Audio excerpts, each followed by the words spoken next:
Welcome back to the Money Focus Podcast. I'm your host, Moses the Mentor. And on this episode, I have the pleasure of bringing on our Dyson Colley, also known as the Gentleman Builder. He has built over 50 homes and has a portfolio worth more than $20 million. He's mastered the art of turning dreams into reality in the world of real estate and construction. His journey from house flipping to becoming a leading figure in home building is truly inspiring. And we're going to dive into the world of home building and explore how this seemingly far-fetched dream can become a path to prosperity. So let's get started. After serving about 10 years in the military, man, I got out.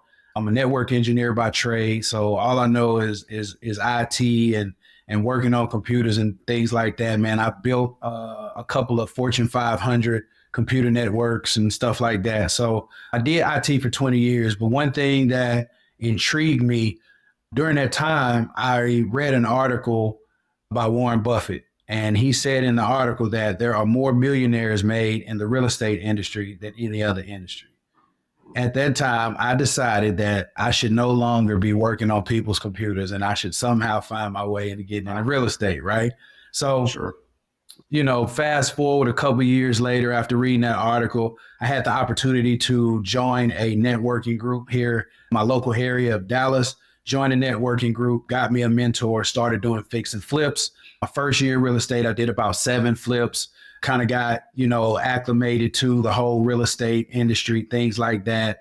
Built me a couple of construction crews and things like that. So me being the person that I am, I'm always looking to get to that next level, right? How to create a different opportunity, a different realm of what it is that I'm doing. And so I started to take my rehab crews and I created a construction company.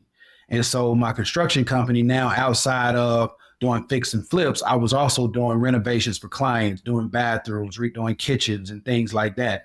But one of the things that I always wanted to do in real estate was build a house. So I built a house before, and I say I didn't really build it. I bought it from a builder as they were building it, right? One thing that I wanted to do, I was fascinated with that process. I was fascinated with the moving parts and being able to see a house go from dirt to done and all of this type stuff. So one of the things that I always wanted to do was build my own house. So it just so happened, man, and this was like early 2016, I purchased my first lot. I had a private money investor lend me some money, purchased my first lot, and it just started to grow from there, man. I built my very first lot, and I tell this story all the time. It took me 9 months to build my very first house. I was $19,000 over budget, and I only made $3,218 in 9 months, man. So if you do the math, it's like $408 a month. And I was unemployed at that point because I quit my job, right? Well, when I started the house, I didn't quit. I was still working, but during that process, I ended up resigning from my job because I actually had a stroke as a 37-year-old, right? And so I ended up leaving my job. But that very first house taught me a whole lot of lessons, man. It taught me what to do right, what not to do, who to hire, who not to hire. And so since then, man, I just made it my mission to be a student of my craft, to learn everything that I needed to know about residential new construction, learning codes, regulations, city ordinances, installation processes, how to manage trades, how to manage multiple projects and things like that. And so that thought process led me to where I am now, where I've built upward of about 100 houses, man. I have students that I'm currently teaching. I've built over $20 million worth of real estate, things like that. So, it's just a blessing to be able to have taken that journey. That's pretty cool. But talk to us about like the market, the opportunity in itself for new construction, and why someone should consider, building a home from scratch versus doing like what I've done in the past and just buy an existing home. Well, I can speak from experience in being a fix and flipper before I was a builder. One of the cons to being a fix and flipper is a lot of the unknowns that you have to sometimes run into when you're doing these rehabs, right? When I buy a house, sometimes I purchase houses sight unseen because we have tenants who won't get out or whatever, won't let you go around, take pictures. So I've bought houses in the past sight unseen. And I think that because of the area, it's going to be a certain budget and I account for that budget. But then once I get in and I start doing the construction, then I realize, oh man, I might have to rewire the entire house. Well, that might be an extra 7-8 grand. Or hey, I might have to redo the plumbing. That might be an extra 9 or 10 grand, right? So there's a lot of uncertainties that go into fix and flips versus new construction, because I know in new construction, everything that I put in to the house is going to be brand new. So when I do my foundation, I get a foundation inspection. I know I don't have anything wrong with that foundation. I know there's no foundation repair that needs to take place. When I get my rough end electrical in, I know that's all new wiring. Rough end plumbing, all new plumbing, HVAC. I know that's a brand new system. Now, I'm not saying that there aren't times where some of those mechanical issues have problems, but I know that because they're new, I will have a less challenging time trying to get those fixed than I would if it was a fix and flip. And so to me, those are some of the cons that I kind of stay away from fix and flipping now. But some of the pros of residential new construction are, number one, I get to create my own inventory, right? So I don't have to wait for somebody to lose sentimental value on a piece of property that they lived in their whole life. And, they now decide they want to sell it, right?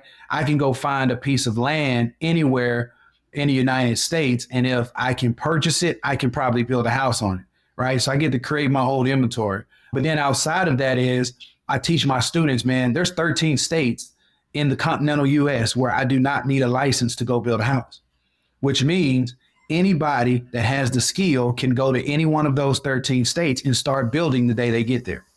Right. So for us as builders, it's an advantage because I have one skill that translates across 50 states. Well, 13 immediately, but it gives me the opportunity to be able to build in any other region or area besides the one that I currently live in.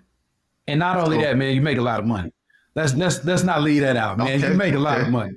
Hey, that's the Money Focused podcast. So we definitely want to help our folks make money. Before we go into even, the ins and outs of this process, because I'm sure it is a process, absolutely. But what would you say are some of the biggest obstacles that you or your students, when you guys first started? Well, for me, man, it started with having a lack of financial capacity to be able to not only buy the land, but also get the construction funding to build a house. I was just fortunate enough that because through my flipping experience, I had investors that trusted me, that knew my work, who understood my grind and what I could do. And they were willing to lend money to me to be able to purchase my first lot. At that point, it was just the trust of some other people in my network where I was able to get a construction loan and build that very first house. So I think a lot of the challenges that new builders have is, number one, thinking they need a lot of money, but then not also having the money that they need to actually get started, right? That's number one. But number two is they lack the ability to understand and value what a good piece of land is.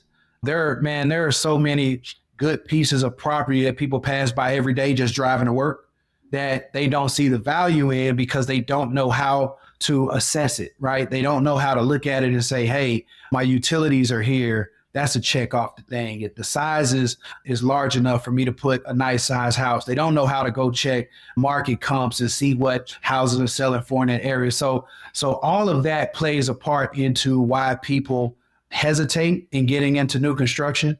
But then I think one of the largest ones is they think it's too difficult. They think it's too big of a challenge because it's a house, right? And so one of our sayings in my company is, it's not as hard as it looks, but it's not as easy as it seems. So it's going to take some work, but once you understand that work, then the skill of building, man, becomes second nature.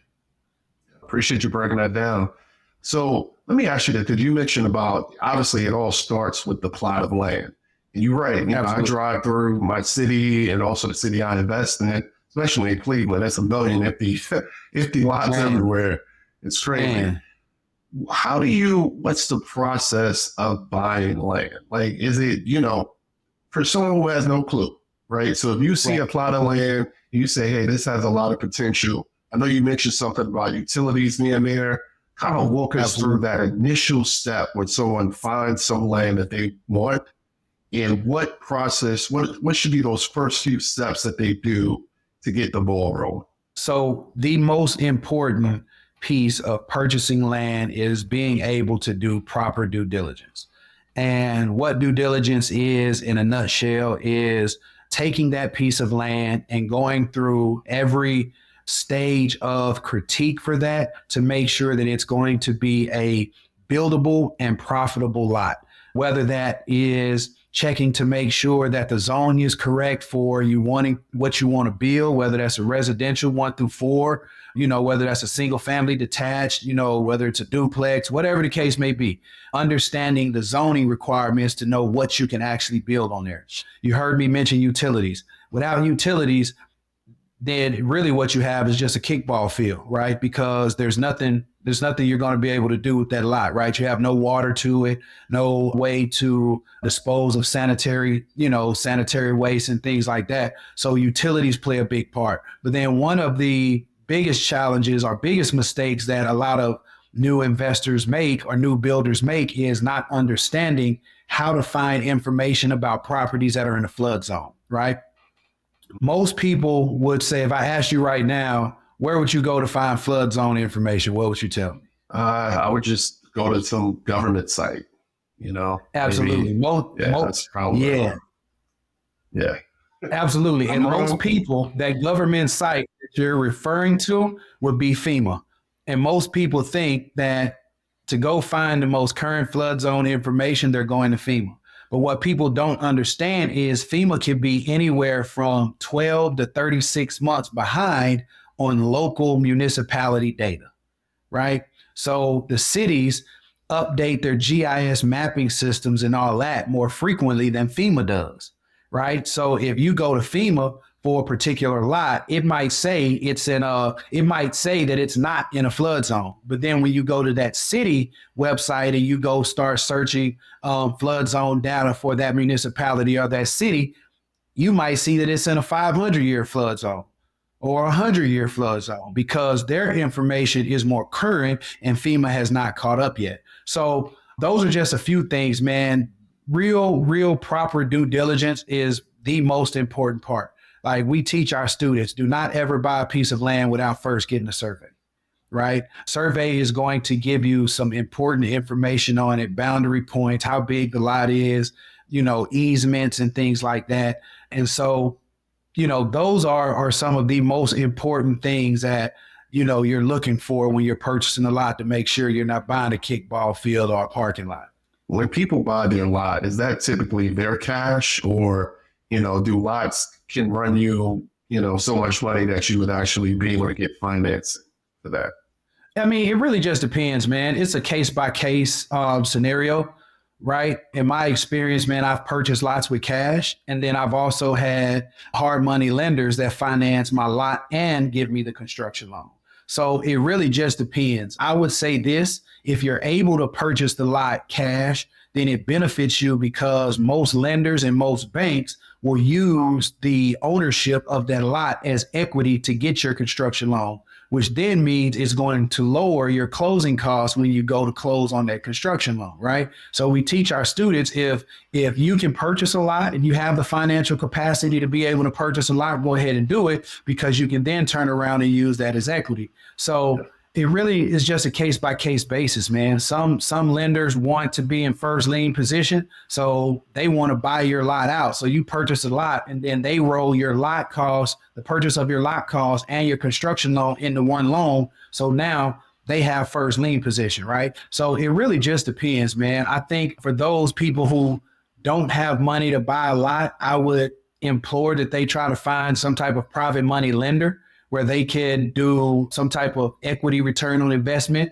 right? A percentage where they may get 20 or 30% on that borrowed money until they get the construction loan, right? There are so many ways, man, that you could creatively purchase lots in this game, man, that is just, it's a lot of ways. And when you purchase a plot of land, like what are some of the responsibilities you have? What you have that with the city, I'm assuming taxes. Is there any other costs associated with just having this plot of land? Oh yeah, talk to us about that. Then. Listen, man, you don't spend money before you make money. Let's say that, right? So, man, you have things like permit fees. That's across the board, right? I don't know a city that's given building permits that's not charging you some type of money for that actual permit, right? And so things like your surveys, we call these soft costs. So things like your surveys and things like that, these are going to cost you before you even get into the bill.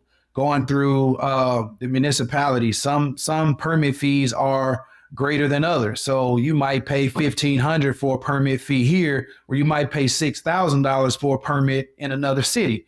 And so those are usually the associated fees outside of things like closing costs and things like that for your loan or to pay for the lot. Those are the most associated fees with the actual purchase of the lot, getting your permit and then your closing costs for your loans. So, I'm happy you pointed that out. So again, these are fees outside of the loan. So, okay. Gotcha. Oh, yeah. So usually how it works, man, say, for instance, we're purchasing a lot.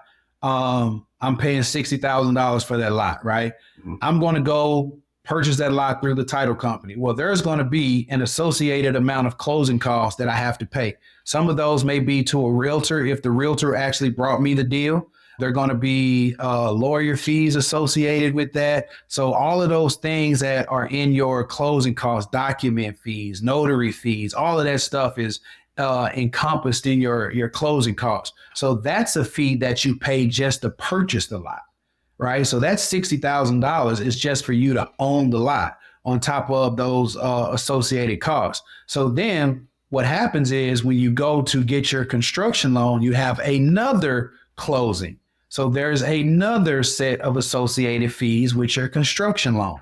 Now, if you have a banking institution that's going to pay for your land and your construction loan all together combined, then you're only paying one set of fees. But if you're buying them separate and then getting a construction loan on the other end, then that's two sets of closing costs you have to pay before you even submit an application to build a house. So yeah, you spend some money, man. You spend some money. Gotcha. Yeah. So. Yeah, I mean, it makes perfect sense. I mean, and I like the fact that you recommend that you, if you can, if possible, you buy the land on your own to use it as collateral for the actual loan. So that's something, I got to consider if I go that route. Absolutely. But let me ask you this. So, with hard money loans, where people do fix and flip, they talk a lot about the speed of the process. They're able to get the money pretty fast. How does it work with construction loans? So is it a longer process? Is it more paperwork? So I have an ebook called 5 Ways to Finance a New Construction Flip, right? And either in the ebook, it talks about a couple of those ways that we currently get funding for some of our lots, right?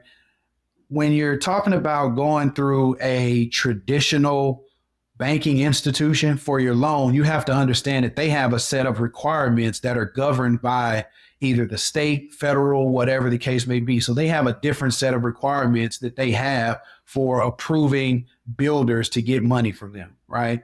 And so that situation is usually a extended situation, right? That's usually an extended period of time where they want tax returns, they want references, they want to see all of the houses you've built, they want your baby, they want your kids, they want everything. They want college too, they want everything, right? And so that's usually one of those situations to where you have a client that you're building for. We call that a fee bill. And they've already established that banking relationship. And so all you're doing is going through the process of getting approved by that bank by completing that paperwork. So then you have what we call hard money lenders, right? I'm sure you're familiar with hard money lenders. You've done fix and flips. That is our main go-to for lending because it's easy to get approved, especially when you have builders experience, right? So we can show that we built 3 or more houses in the last 36 months. We have a proven track record. A lot of times the lenders that we're associated with aren't doing any background checks. They're not doing any credit checks. It's more so of an asset-based situation where they're looking at the numbers of the deal saying, hey, you bought the land for this, you're going to build it for this, your profit is going to be this, right? And then they say, okay, we're comfortable with lending money on that. That's one of the fastest ways to get money. Usually our hard money lenders are closing the loans within 48 hours, right? Sending us money for our first phases of work. But then you have what I mentioned earlier in private money, right? Most people who want to get into new construction don't understand that they're already connected to at least 5 people that believe in them enough to invest money in them, right? So when we have students that come to the program, they're like, oh, I don't have any money. I don't need any money. I said, listen, pick 5 people in your network, right? 5 people that you know trust you just because you're you. Go to them and offer them an investment opportunity where you're going to give them a higher than normal return on investment, right? When I mean higher than normal is the highest return on a high yield savings account or high yield CD, anything right now is 7%. That's the highest you can get right now. And that's few and far between. Like you really have to have some money in your account to get that 7%, right? But if you're an investor and I come to you and I say, hey, lend me $60,000 and I'll give you 30% return in 6 months. How does that sound? Sign me up. You know what I'm saying? Absolutely. And I don't have to do anything, you know. And it's also an asset too. You know what I mean? It's not like you went gambling or nothing like that. You're building a house. Absolutely. So you take that $60,000, you go buy a piece of land. Now that loan, that money that you borrowed is backed by a piece of real estate, right? One thing real estate never does is depreciate, right? Houses depreciate. I've never seen a piece of land depreciate, right? So you purchase that land, but say you go through with the rest of the construction. Now, this investor, you're giving them 30% return on their money in 6 months. You think they're going to want to give you that $60,000 again? Absolutely. Yeah. So now you've made money. They made money. You've established a trusted relationship. Now you can continue to go to these people for money, right? And that's what most people miss. So that in a nutshell, man, those 3 opportunities for you to be able to get money are there. My first 2 is searching for private money and then going to a hard money lender. Those will be the fastest ways for you to be able to finance purchasing a lot for your new build. And, you know, I'm assuming, you know, I've never done personally private money, but I'm aware of the process. You know, private money should be cheaper than hard money. So, you know, because like I said, you have a relationship with those people. You know, you probably can, you know, get better rates. Hard money, it's about speed. It's about, you know, no docs or low docs to be able to, you know, get in and out. Like you said, they're not asking for, you know, college tuition or all that type of stuff. So, so it's okay. That's good to know. So anybody that's listening who is familiar with hard money loans for a fix and flip, it sounds like this is not like completely different. You know, it's still about. Not at all. Gotcha. It's still about the math. So, yeah, still about the math. And this is what I would say. You have to understand, too, that when you're borrowing money from people, individuals, personal people, it might benefit you to offer a higher rate of return initially to build that trust and relationships, right? I have hard money lenders now that when I started, I was at 13%. Well, I built 50 or so houses. Now I'm not at 13% anymore. I'm at 9.9%. Because we've established that relationship. They know I'm going to perform.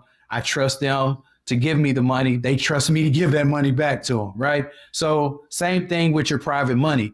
Initially, you might have to give somebody 20, 30% on their money for 6 months just to build that trust. But as time goes on, if you continue to perform, they're going to continue to get money. And then you go back and renegotiate those terms. And you might at the end of the day be down to 15%. right? Yeah. 10%. They might want to be partners with you. Now you have consistent money at an equity split. So, I mean, man, hey, it's so many ways to skin this cat, man, in real estate. You just have to know what you're doing. Love it. I love it. I love it. So now, you got the property, you got the funding and everything lined up, so what type of, because I always say, okay, you got to find a contractor. How do you vet someone to actually build a house? Let me just say that. So it's a whole lot different, I would assume, like me with my rentals, or maybe not. I see you shaking your head. So, how do you actually find the right team to build a house? Man, it really boils down to establishing solid relationships, right? Contractors and trades have a very high turnover rate, right? You hire and fire trades just like you change underwear, bro, every day, right? And so what I've learned in my experience is the better you treat the trades, the better quality of houses and the better work they do for you, the longer they stay around. You get what I'm saying? And what I found is, you have some people, man, who, because your trades, like I have all Hispanic trades, right? I don't have one other trade in my entire network of subcontractors that's not Hispanic, right? And because, I've met guys who you think because they're from a different country than you are, they're doing the manual labor, they don't have as much money as you, that you shouldn't treat these people like people. Mm. And so what I've learned is your trades will either make or break you in real estate. They can cause you to make a lot of money, or they can cause you to lose a lot of money. And so the way I approach it is I establish relationships with my trades, or try my best to, while they're working for me, right? I have trades that have been working for me since I started building houses. And we've established a relationship to the point to where I sponsor some of their kids' soccer teams, and they invite me over to the cookouts. Like, when the birthdays come, I'm going to the quinceañeras, and I'm going, I'm going to hang out. So it's like that, and so what I've learned is that has allowed me to be able to leverage that relationship at 3 a.m. when there's a thunderstorm, and this client who I built the house for 7-8 months ago is now having a leak. And I can call my roofer at 3 a.m. and say, hey, Joe, I'm having a leak over here. I need you to take care of that for me. And he'll get out of his bed to go make sure that client is taken care of, because he knows that, listen, I've done a lot, right? I'm giving you that extra $500 to $1,000 at Christmas time so you can make sure all the kids have what they want, or, your wife can have what she wants. Like, I'm that guy. And so for me, the most important thing about managing trades is having a solid relationship with them, right? They're human, man, at the end of the day. They're not perfect.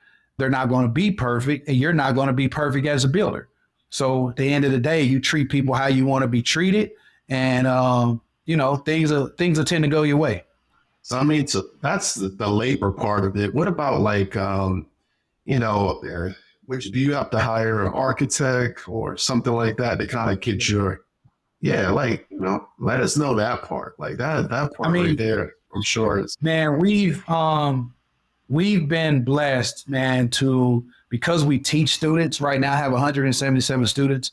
We've been blessed to be able to create a system that's almost turnkey, right? So from the start of construction, man, we have architects and engineers that are in our network. We have real estate agents that are in our network, surveyors that are in our network. Like, every component of the house building process, we've established a relationship with multiple individuals to create that success system, right? To create that ecosystem of everything that a builder, whether you're new, whether you're experienced, whether you fix and flip before, whether you're a school teacher, whether you're a nurse, we've created that ecosystem of resources for everything that you'll need in new construction. So there's not an individual that touches a house that I can't call out of my Rolodex. And, I tell people all the time on the show and in person, you have to invest in yourself, number one. So, absolutely, because, you might watch this episode and say, man, I want to build a house, right? but you're going to have the learning curve is going to be a lot wider because, you know, you don't have to figure this stuff out through trial and error. Why not tap into a program like yours? I also have a program for rental properties. Learn from people, learn from our mistakes. It's just absolutely as simple as that, because when you're a good operator, you create processes to avoid those mistakes. So tap into a network that has the processes in place to help you be as bump free as possible. You know, it can always be a bump, but they ain't going to you know, take you off the track. Right. You know, it's not going to be a pothole. It'll be a bump, but it won't be a pothole. Listen, potholes can mess up a car, man. You know what I'm saying? But a little bump, you're able to roll over to keep going. You hit the wrong pothole, you're going to have some damage that you're going to have to take care of, man. So, I mean, you hit the nail right on the head. You know, when you establish these, one of the things that I tell people when they ask me, like, what is a piece of advice that I would give people trying to get in the bill game? And not because I want to sell my course, but I know from experience, if I had a mentor on my very first house, then I wouldn't have went $19,000 over budget. It wouldn't have took me 9 months when it was only supposed to take me 6, right? I would have made more than $3,218. So when people ask me what key advice can I give people trying to get in a bill game? And the first thing I tell them is find you a mentor. Find you somebody who has experienced what you're trying to do. There's no point that I should be talking to anybody other than a millionaire if my goal is to be a millionaire. Right? That makes no sense to me. You talk to the people, connect with the people, or engage with the people on a level of where you're trying to go. Right? People walk downstairs backwards, but you have more possibility of falling backwards than you do if you turned around and just walked down the stairs with something that you can see. Same thing with a mentor. People go into this house building thing blind. It's like walking down the stairs backwards. Right? And if you fall, that could be real detrimental. And so, man, mentors are, hey, listen, I got mentors all over the place. My name is Moses the Mentor. So, you know, I'm an advocate. I'm an advocate of mentorship. And, you know, I just really, you know, I want it to resonate with people because, you know, people might see the costs associated with these programs and mentorships and stuff like that. And they might be turned away. But the most successful people I've interviewed, you know, millionaires on this show consistently, they invest a lot of money in themselves, a lot. Absolutely. So it's not, listen, look at LeBron, you know, and not vouching for LeBron, but LeBron, he'll tell you, he invested $1 million in his body. I think it's a month. It's something crazy. You know, it's a lot of money. For him to stay where he needs to be at that level, you can't just say, I made it and I'm done, because everybody else is working. And once you get to a goal, you're trying to get to bigger goals. So, you know, just really look at the big picture when you're investing in yourself. You're not buying a course. You're not buying a mentorship. You're investing in yourself. That's what it is. I tell people all the time, life costs, right? Yeah. It's going to cost you a little. It's going to cost you a lot, but it's going to cost you. So you pick the cost. You pick a cost that's either going to benefit you or it's going to be detrimental to you. But at the end of the day, you're going to pay for something, right? Yeah. So why not pay for the thing that's going to help you get to the next level versus paying for the thing that's not going to help you get to the next level? Bro, I stopped wearing the designer clothes a long time ago, right? Because listen, going to buy $800 t-shirt is not going to benefit me at all, right? But if I take that same $100 and invest in my brand where I sell my own shirts and I make $800, guess what? Now I became another profitable stream of income. So it's going to cost you something. You choose what it's going to cost you. I only wear my merch. That's it. So I'll wear you. That's all I wear. I wear it faithfully, man. So yeah, definitely. So so tell us about, like, how much can you make from, you know, a new construction, you know, because I know people want to know, like, is this something that you can really be fruitful with? Like, you know, does it sound like it's about a 6 to 9 month process, or is that about right? How much? Right Your now, students. right now we're building anywhere from 14 to about 2,200 square feet. We're building in about 4 months. So it's 120 days, right? And to answer your question, man, you can make anywhere from 30,000 to 130,000. Just depends on the project, depends on the product, and depends on the market. I've made over six figures on deals, right? And then I've made $30,000 on deals. So I am considered what's called a volume builder. So I build multiple projects at one time, which allows me to make more money. The only thing about that is I have to spend more money to make more money, right? And so in different markets, like we're about to start a project in Atlanta where you are, bro, right? And so the profit margin for the real estate market in Atlanta is different than it is in Texas. So my understanding is I can build a house for 400,000 and I can sell it for 800,000 plus, which means I'm probably going to make a minimum of about $225,000 on the house. That's light work in Atlanta, from what I understand, which is why I'm moving there, right? And so from what I understand, that's light work. And so, man, it just varies, bro. But I mean, to put it in a number, man, I couldn't even do it. But the possibility of you making over six figures, building houses on one deal is there. The possibility of you becoming a millionaire from home building is there. And so, man, it's a great opportunity to be able to be a builder. Before we close out, like, talk to us about your, any program that you have. You mentioned your ebook, your course. How can people tap into you to learn more and get their journey started?